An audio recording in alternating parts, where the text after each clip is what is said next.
Grant of clothing allowance for school year 2020 to 2021.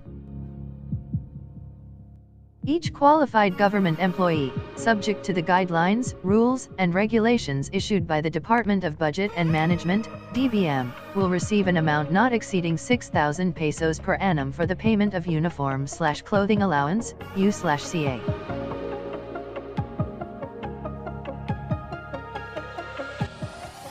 As stated in the General Appropriations Act, GAA, a clothing allowance not exceeding 6,000 pesos per annum will be given to qualified civilian government personnel to defray expenses for uniforms or distinctive clothing which are the required appropriate attire for employees in the regular performance of their work.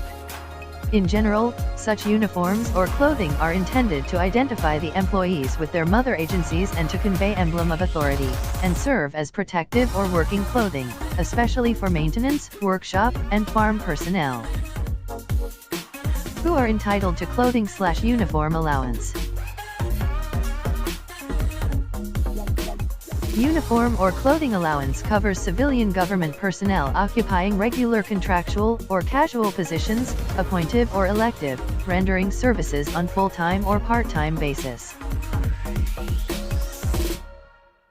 Date of release of clothing allowance for school year 2020 to 2021. The uniform or clothing allowance is usually granted to qualified employees in the first week of April. This school year 2019 to 2020 DEP-ED employees started receiving their uniform or clothing allowance starting April 5.